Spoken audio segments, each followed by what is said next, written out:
Hello, my name's David Wortley. I'm the Vice President of the International Society for Digital Medicine and also the founder of Digimed, Digital Medicine Education TV.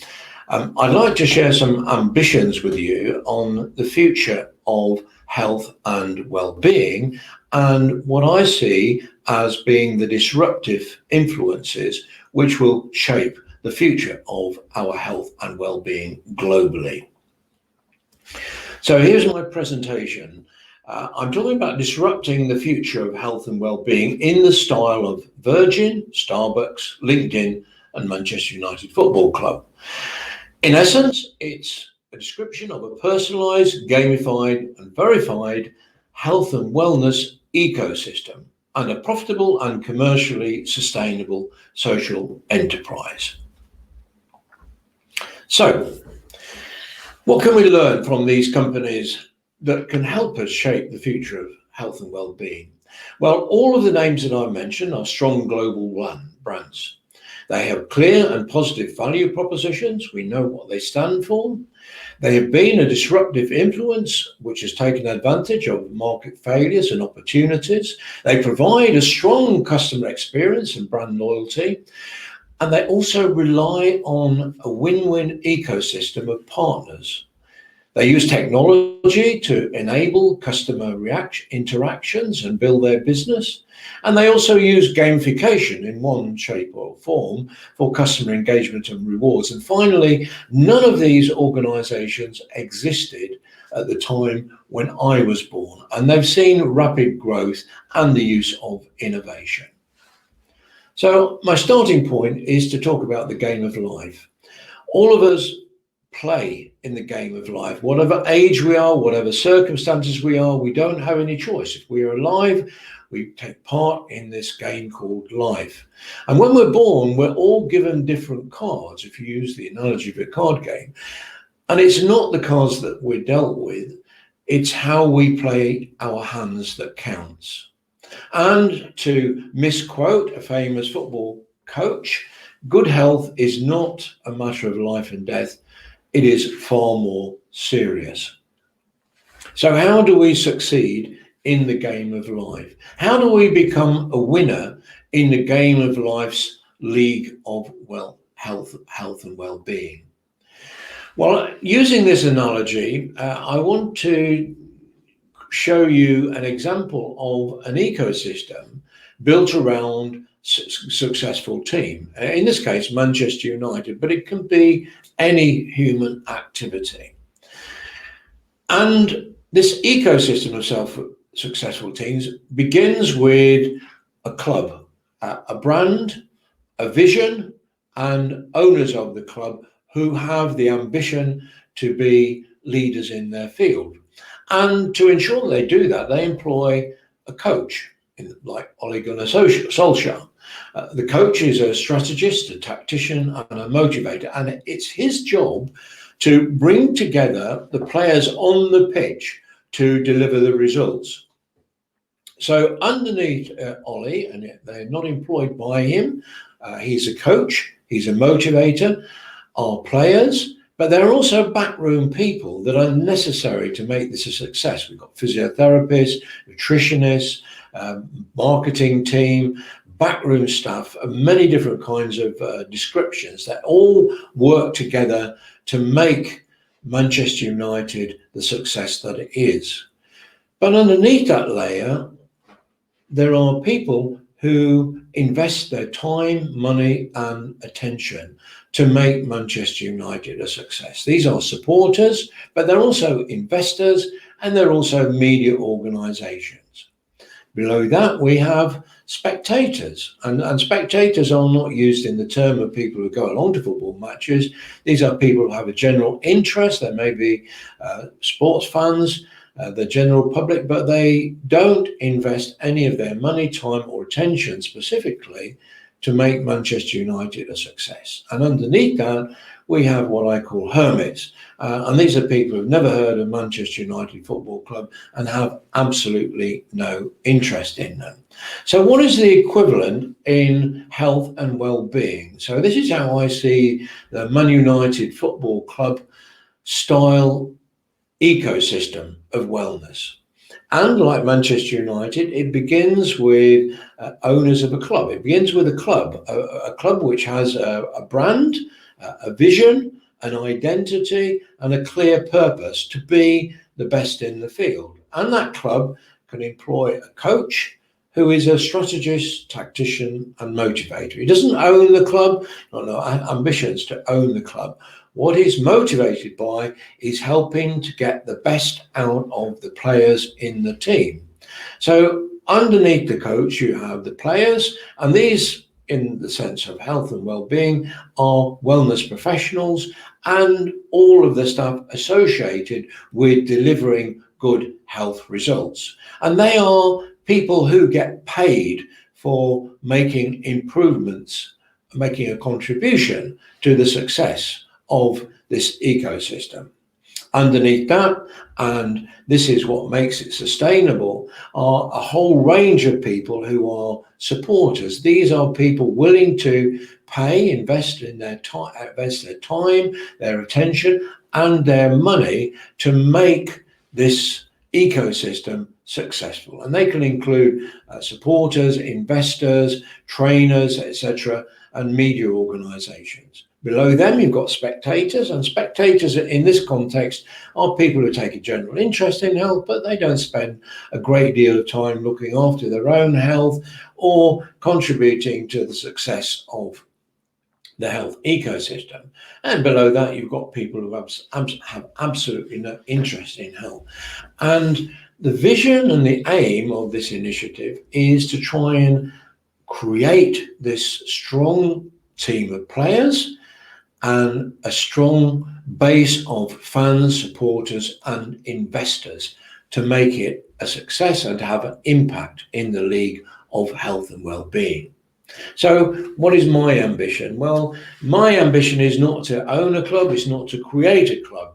My ambition is to share the same kind of values of passion and insights as the people that you see on the screen here, and to make, doing this, to make a positive difference to global health and wellness. And the thing about all of these individuals, Brendan Rodgers, David Attenborough, and Greta Thunberg, they inspire, motivate, and help others to fulfill their potential. And this is my ambition. My coaching qualifications that hopefully will allow me to do a good job in playing a part in this.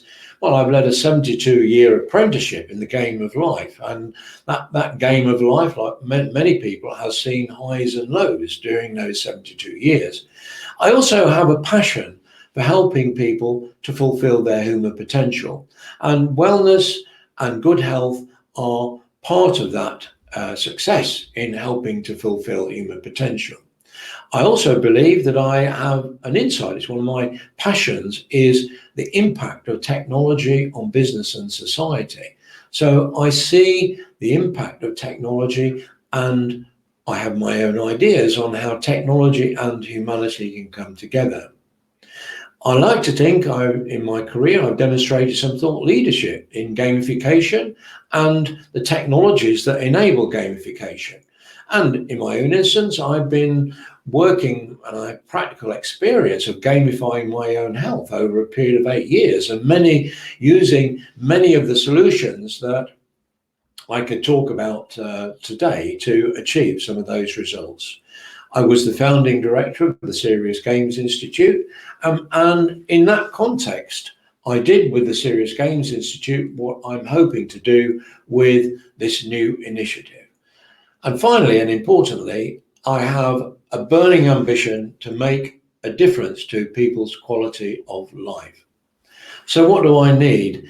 Well, I'm not going to do this by myself. I'm not looking for people to invest a huge sum of money to pay me to create all of these things. I need an ambitious club. We use the analogy of Manchester United. I'm looking for an existing entity, which could be an organization or a wealthy philanthropist, but they have to have a passion to transform global health, and they have to have the resources to be able to do that. I'm also looking for the people who are going to build this team, the players, people who get paid to be part of this successful health and well-being ecosystem. And finally, I need supporters.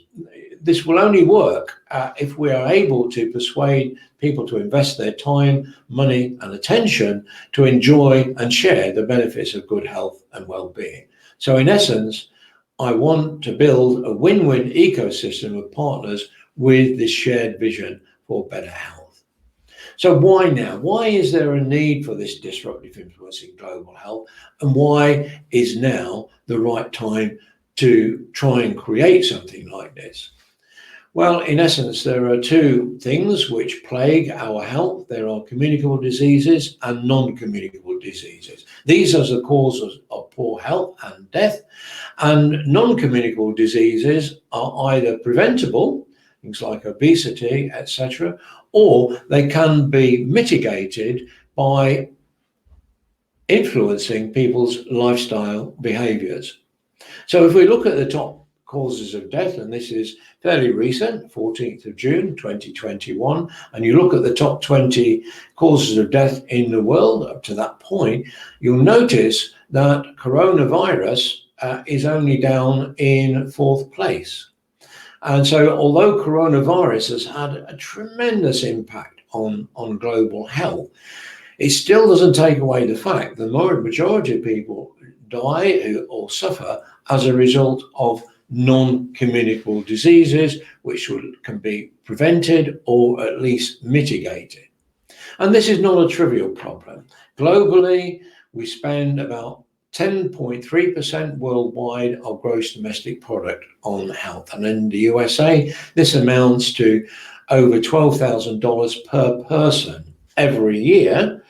And that represents something in the order of 15 or 16% of their GDP. But this is not new. So Simon Stevens, head of the NHS, was talking about this some years ago and saying that obesity was like a slow motion car crash that could cripple the NHS. And this has come to pass. So although a lot of people are dying from coronavirus, majority of the deaths come from people who are at risk because of their lifestyle behaviors and factors like obesity. But it's not a trivial solution. There are challenges. The National Health Service, is wonderful as they are, and I have many reasons to be grateful for them, in reality, they're not national wellness services, they're national sickness services. They're designed to fix problems with health. And there are many sectors of the economy that rely and earn revenue from solving problems of ill health, rather than actually preventing that ill health in the first place. And as human beings, we make our own contribution, because a lot of the things that we enjoy are not actually very good for us. And particularly today with lockdown and the mental stress and pressures of life, modern life generates either too much or too little physical and mental exercise. And this is absolutely critical. So it's either our sedentary lifestyle behaviors that don't give us enough challenges, or we get too many challenges and too much stress from the world we live in. And these things are not immediately obvious. Lifestyle-related health problems are cumulative, and they're often undetected. So how is this currently being addressed at the moment? Well, there are three types of solutions. I want to identify the most attractive, and the one that we like in particular is to have a clinical solution. We want to have a jab, we want to have a pill that can cure us of the problem, so we don't have to bother about it. So we rely very much on other people to be able to solve the problem for us, and those are clinical solutions. But in addition, governments deploy a range of public policy solutions. So if we know that tobacco is bad for us, a ban on advertising, increased taxation on tobacco and alcohol, and education in the form of showing nutrition information on all food products. So those are the current global healthcare policies, but the new kid on the block are these digital health solutions, which I've represented in the shape of a smartphone, because many of the solutions available today come via our smartphones. This is probably one of the most important slides in my presentation because it looks at the digital health market. And on the left-hand side, we have the sickness economy. And the sickness economy really comprises those people who either are practitioners trying to support our poor health, doctors, hospitals, NHS surgeons, psychiatrists, physiotherapists, etc., or they're solution providers. They're working to provide the tools and the technologies to support these medical practitioners. But the key thing is that in this sickness economy, it's poor health which is generating revenue from what I call sickness services. And the solutions that are provided help to cure sickness, but they also reduce the risk, improve productivity, and also improve the quality of service. On the right-hand side, we have the wellness economy. Now, the wellness economy is that part, or those people, those individuals, institutions who are affected by the cost of poor health, and that's everybody. So the stakeholders in the wellness economy are employers, insurers, ourselves, our families, the local economies, and communities. And the people who currently provide solutions in the wellness economy, which are based on improving personal well-being, people like gyms, health spas, nutritionists, fitness coaches, mobile applications, and digital therapeutics. So representing this are some of the actors in these two economies. On the left-hand side, we have hospitals, we have doctor surgeries, and we have pharmacies, and of course a whole range of other people. But in essence, because we're trying to cure a sickness, we're trying to solve a problem, this economy has been built over years, and it's a mixture of human beings and their expertise and their training and their knowledge, technology that supports them, and trust. Trust in the fact that any therapies or treatments that are prescribed are regulated. And this side of the economy is pretty well regulated, and although it might not seem so, it's quite well integrated from a technology point of view. However, on the right-hand side, the wellness economy, because this is relatively new, it's not integrated, it's fragmented, it's largely unregulated, and we have solutions which are based on human beings, like massage, like psychologists, etc., like fitness trainers, and they don't rely too much on technology. And then on the other side, we have technology and the mobile phones and applications we use to monitor our health, things like smartwatches, Fitbit, smartphones, etc. But there isn't this same connection, there's not the same level of regulation, and so it's not a fully developed marketplace. So the wellness economy, I argue, lacks a vision which combines these factors of humanity and human experience and caring with technology, with innovation, and a desire for social good. And it does it in a holistic and commercially sustainable way.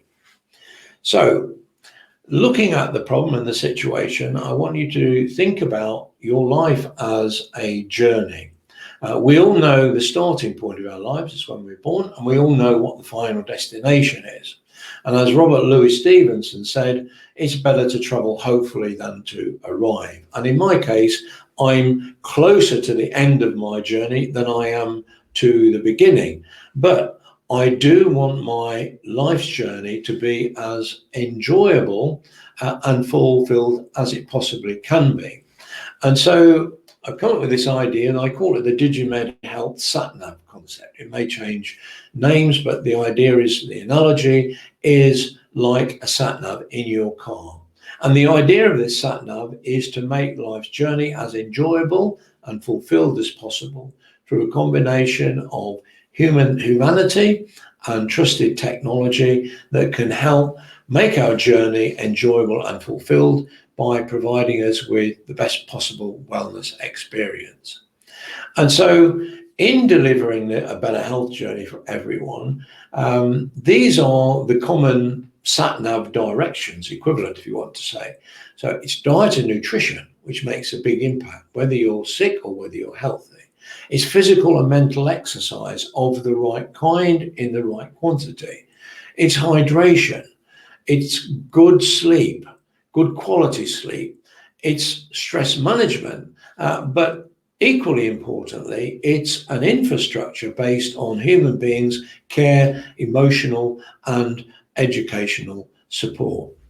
So the challenge that anybody faces is, how can we influence the way in which we navigate life's journey for everyone at an individual level and also at scale? How can we help as many people as possible to have a good, well, healthy journey through life? Well, the concept is a personalized, gamified and verified behavioral change that whatever your age, whatever your circumstances, it can be adapted and it could be flexible enough to be able to help you. And the personalization is a challenge because it doesn't matter what age you are. You can be a different medical status. You might not be in full health.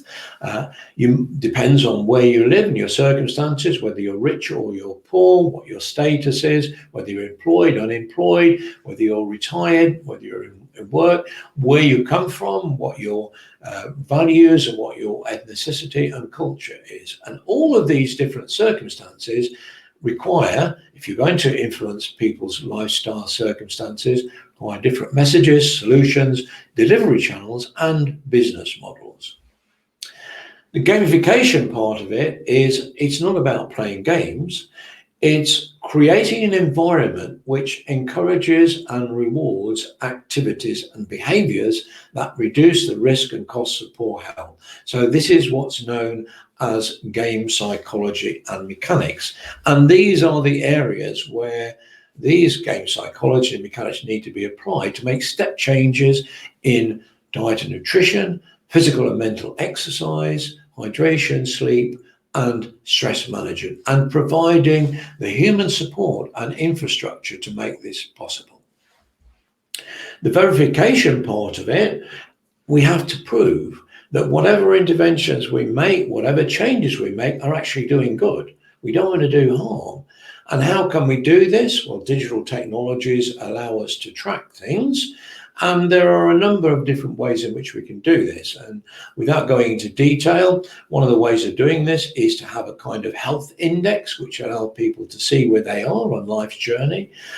Use of epigenomics is a technology which can help to validate and prove how we're doing on our journey. But we need to be able to visualize the impact of these interventions, to have some kind of performance dashboard that can help us know where we are on life's journey and motivate us to want to be in a better place.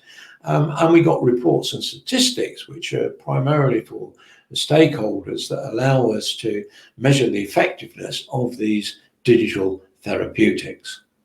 So the process involves a number of different steps. First of all, like a sat-nav, you've got to know where you are. So if you want to know where you are on life's journey, health journey, you need to benchmark each individual's personal health and well-being situation against a set of markers, standard markers that people accept and understand. Once you've identified where you are, you can then start to look at the kind of actions, interventions that you can make to improve health and well-being, to make those step changes in all of these 5 areas, and they've got to be realistic and they've got to be achievable. And once you've identified those actions, you can prescribe the digital therapeutic solutions for the individual within a social support system, which can help motivate people with trying to make the changes and to be in comply with whatever health regime is appropriate to them. You need to monitor the key indicators to provide feedback, to know how well you're doing, and also to be able to motivate in a way that is personalized to the individual. And finally, need to collect and analyze the data to validate whatever program you're implementing and fine-tune the interventions. So what do I need? What am I looking for? As I say, I'm not looking for somebody to help me build the Manchester United from the ground up. I want to work with people who already have resources and ambition to transform global health. I want to find somebody with the ambition to be a Manchester United or the Starbucks or the Virgin of health and well-being. I also need players, and this is where I've been focusing my attention on. I need to find the best people in the world who get paid to be part of this health and well-being ecosystem. And I want to help them fulfill their potential in making a contribution to a successful ecosystem. And finally, very importantly, you need customers. You need people willing to invest their time and their money to enjoy and share the benefits of good health and well-being. So in essence, it's a win-win ecosystem of partners with a shared vision for better global health. So what I need, as I say, is an ambitious club. I need players, and these are players who, to use the analogy, are on the pitch. They are personalizers, gamifiers, and verifiers, and the backroom staff to make this successful. And the supporters will be customers, users, investors, and media. What have I got so far?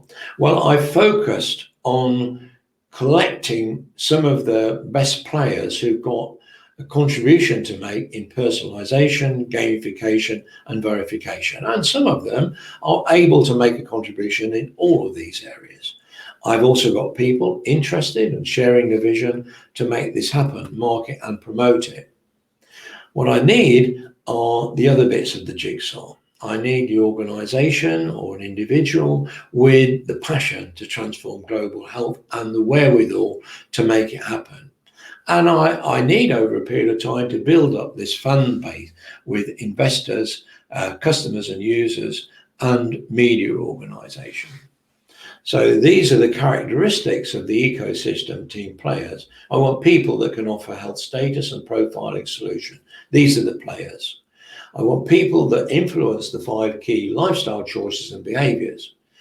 I want people that develop and monitor and track key health performance indicators. I also need to attract those organisations, individuals that bear the cost of poor health. And obviously, the more you're affected by poor health, the more likely you are to buy into being part of this ecosystem.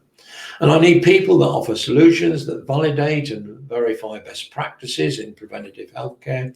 And finally, I need, if you like, a machine, organizations and individuals, entities that raise awareness and promote the use of a digital health SatNav or good preventative healthcare practices.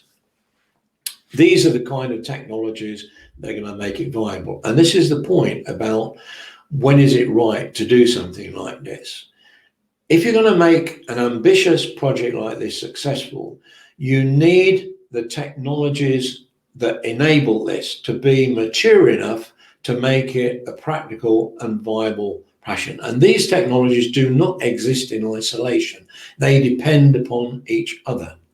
So it's no good promoting a solution that relies on very good, very fast broadband for everybody in locations where that doesn't exist. So all of these technologies have a role to play in making it viable and possible today. So what are the kinds of user experiences that might attract the people that I'm talking about, supporters, fans, investors, and players? Well, there are many different kinds of experiences. I'll just highlight one or two. Encapsulated with the Starbucks brand, we're looking for the equivalent of a Starbucks experience where you get human beings, some technology, some trust, a clear vision, which is validated and it's holistic. This ecosystem requires a number of different partners and technologies to make it successful. And within this trained ecosystem, we need trained health baristas, for want of a better word, that can offer the solutions that will help in good health. They offer professional advice, but also products and services like wearables, mobile apps, food and nutrition, digital therapies, diagnostics, and consultancy. All of the things that are going to make a difference.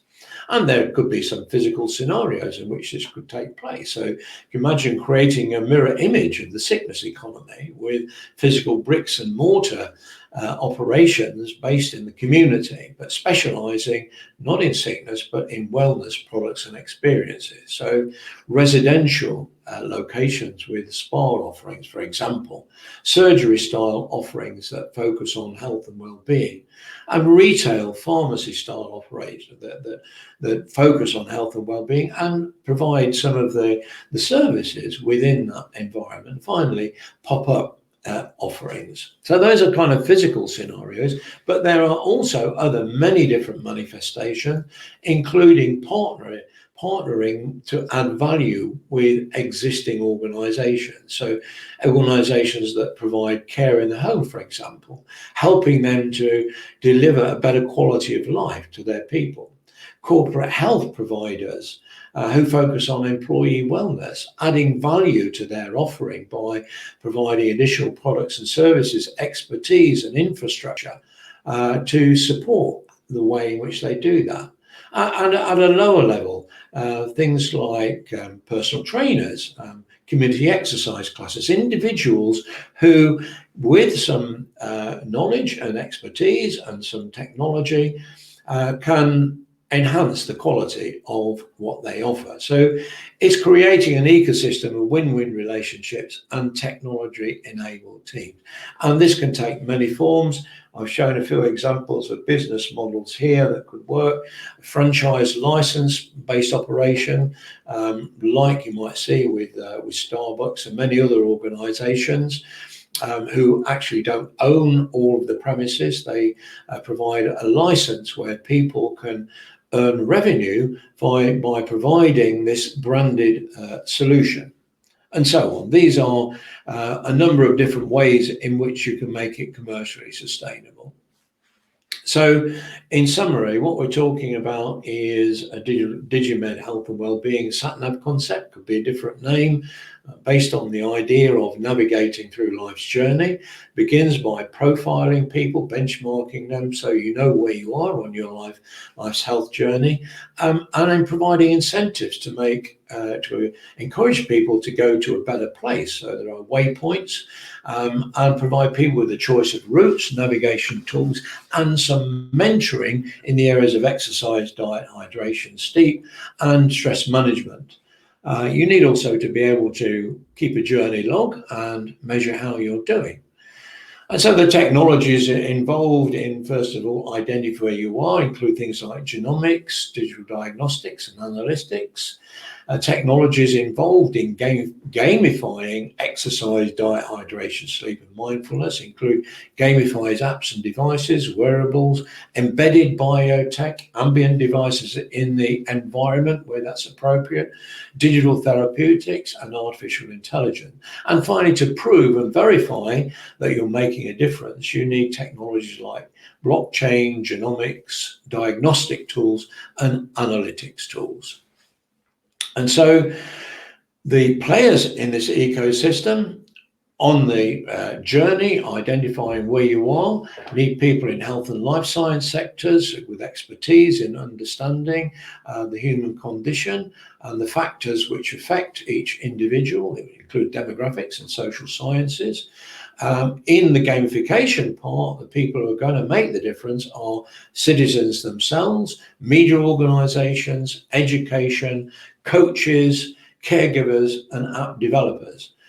And finally, to justify and to verify you're making a difference, you need the people to prove to the people who are the health stakeholders. And these will be organizations like insurers, employers, individuals, families, public health services, policymakers, etc. So to summarize, my coaching ambition is to make a difference to people's lives in the style of some of these people. Brendan Rogers, with his not only his coaching success, improving people's performance on the pitch, but also his values as a human being.